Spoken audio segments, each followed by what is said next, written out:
जैसा कर्म वैसा फल। हम जैसा कर्म करते हैं वैसा ही हमें फल मिलता है।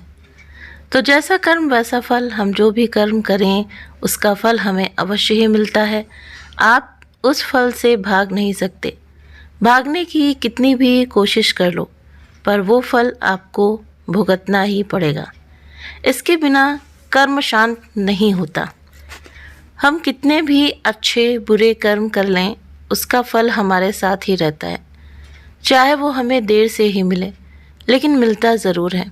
अगर हम बुरे कर्म को छुपाने के लिए दुनिया की कोर्ट से अच्छे वकील को रोक कर बच जाते हैं, लेकिन कुदरत की कोर्ट से कैसे बचेंगे? वहाँ पर किसी भी वकील की बहस नहीं चलती और ना ही किसी की सिफारिश चलती है। कुदरत के बनाए कर्म के नियम, कुदरत ने जो कर्म के नियम बनाए हैं उसमें कोई गलती नहीं होती है। कोई भी कर्म करो उसका फल हमें मिलता ही है। कर्म के नियम में किसी भी वकील या फिर जज की सिफारिश नहीं चलती। जब तक हमारे पुण्य कर्म का फल हमारे साथ है तब तक सही है, लेकिन हम जो गलत कर्म या दुष्ट कर्म करते हैं वो तो वक्त आने पर ही फल देता है। इसलिए कर्म करने से पहले हमें सोचना चाहिए। कर्म हो जाए इसके बाद उसके फल से भागना व्यर्थ है। हम जो भी कर्म करते हैं उसका फल पाने के लिए तैयार रहना चाहिए।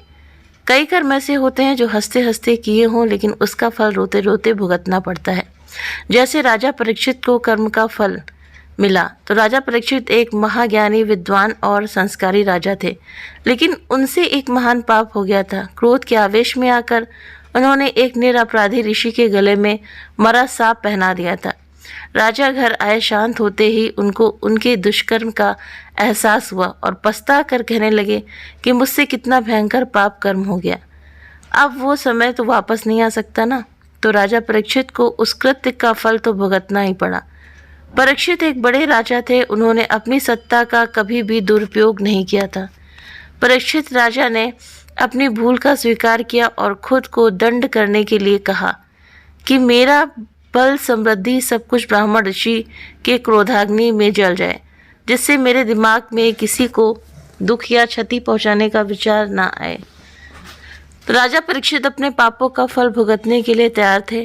उन्होंने कभी भगवान से कोई सिफारिश नहीं की और ना ही अपने राजा होने का घमंड किया। उन्होंने तो भगवान से अपने पापों का दंड मांगा, जिसके उदाहरण से भविष्य में कोई राजा क्रोध के आवेश में या फिर अपने राजाशाही के घमंड में आकर ऐसा दुष्कृत्य न करे। इस प्रकार राजा परीक्षित अपने कर्म से भागे नहीं और परिणाम भुगतने के लिए तैयार रहे। वो भागने की कोशिश करते तो भी कर्म अपना फल दिए बिना नहीं छोड़ता। कर्म वैसा फल की कहानी। तो कई साल पहले की बात है, एक शहर में एक जज रहते थे। वे नगर ब्राह्मण कुल के थे और वे खुद भी कठोर वेदांती और कर्म के कानून के अभ्यासी थे। एक बार वे जज सुबह से टहल रहे थे और टहलने निकले थे, तब उन्होंने देखा कि एक व्यक्ति भाग रहा था और उसके पीछे भागते हुए व्यक्ति ने पीछे से एक खंजर उसके शरीर में मार दिया और तब तक उसको घाव करता रहा जब तक कि वो मर नहीं गया। ये घटना जज साहब ने अपनी आंखों से देखी। खूनी भाग गया था। उस खूनी को जज साहब ने ठीक तरह से देखा था। फिर जज साहब घर गए, लेकिन ये बात उन्होंने किसी को नहीं बताई, क्योंकि खून का केस आखिर में उनके कोर्ट में ही तो आने वाला था। फिर पुलिस की पूछताछ शुरू हुई। 6 महीने में पुलिस की संपूर्ण इंक्वायरी पूरी हुई, हत्या का मामला दर्ज किया और आखिर में ये मामला उस जज के पास ही आया, लेकिन उन्होंने देखा कि खूनी कोई और ही था। उन्होंने उस दिन खूनी को देखा था, वो ये नहीं था। फिर मुकदमा शुरू हुआ। उस व्यक्ति को ही खूनी साबित करने का ठोस सबूत मिला। जज साहब तो जानते थे कि वो व्यक्ति बेकसूर है, लेकिन जज को सबूतों के आधार पर फैसला देना होता है। उसमें न्यायाधीश के अपने खुद के आधार पर उसको बेकसूर नहीं कहा जाता। इसलिए उस निर्मित प्रतिवादी को पूरे सबूतों के साथ खूनी करार दिया गया। लेकिन जज साहब एक वेदांती और कुदरत के कर्म के नियम के पक्के अभ्यासी थे। उनको पता था कि असली खूनी घूम रहा है और एक निर्दोष को सजा हुई है। इसलिए उन्होंने फांसी की सजा सुनाने से पहले नकली खूनी को अपने चैम्बर में बुलाया। जज साहब के पास जाते ही वो नकली प्रतिवादी रो पड़ा और कहने लगा कि मैं निर्दोष हूँ, मैंने खून नहीं किया है। पुलिस को असली खूनी पकड़ में नहीं आया तो उन्होंने मेरे पुराने गुनाहों के आधार पर मुझे पकड़ लिया और मेरे खिलाफ सबूत खड़े करके मुझे कोर्ट में खूनी साबित किया गया है। तब जज साहब ने कहा कि ये हकीकत मैं जानता हूँ, तुम बेकसूर हो, मैंने खूनी को अपनी आंखों से देखा था, लेकिन मैं इस मामले को कानूनी रूप से नहीं ला सकता क्योंकि कानून सबूतों पर आधारित होता है। सबूत पूरी तरह से तुम्हारे खिलाफ है, इसलिए मैं तुम्हें कानूनी तौर पर खूनी साबित करके फांसी की सज़ा सुनाने वाला हूँ। लेकिन कुदरत के नियम में कहीं कुछ गलत तो नहीं हो रहा है ना। इस बात को सुनिश्चित करने के लिए मैं तुम्हें अकेले में एक सवाल पूछता हूँ। इस बात का तुम मुझे बिल्कुल सही जवाब देना। मेरा सवाल यह है कि क्या तुमने भूतकाल में किसी का खून या फिर उतना ही बड़ा कोई अपराध किया है?